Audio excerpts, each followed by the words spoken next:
આગામી સમયમાં આપણે ત્યાં દિવાળીનો તહેવાર આવી રહ્યો છે। આપ સૌ જાણીએ છીએ કે આપણે ત્યાં દિવાળીના તહેવારો ખૂબ જ આનંદ ઉત્સાહથી મનાવવામાં આવે છે। આ દરમિયાન તહેવારો દરમિયાન કોઈ અનિચ્છનીય બનાવ ન બની જાય, કોઈ મોટી ઘટના ન ઘટે, કોઈ મિલકત વિરુદ્ધના ગુનાઓ ન બને, એના માટે વેપારીઓ, બેંક મેનેજરો, આંગડિયા પેઢી, સોસાયટીના પ્રમુખશ્રીઓ તેમજ વેપારી મહામંડળના આગેવાનોની એક આજે દેવગઢ બારિયા ખાતે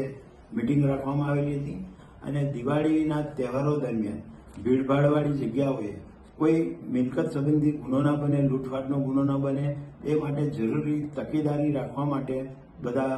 સૌ વેપારી મિત્રોને સમજ કરવામાં આવી છે અને તેઓના ધ્યાનમાં આવી કોઈ પણ બાબત ધ્યાનમાં આવે કે કોઈ અજાણ્યો ઇસમ,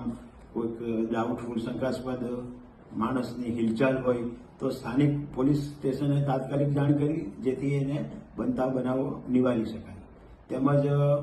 પબ્લિક તરફથી જે રજૂઆત હતી એસટી બસ સ્ટેન્ડમાં ખૂબ ભીડભાડ રહે છે તો એના માટે પણ અમે પોલીસના પોઈન્ટ ગોઠવવાની અને રાઉન્ડ ધ ક્લોક પર કોઈ વ્યવસ્થા કરવામાં આવેલી છે।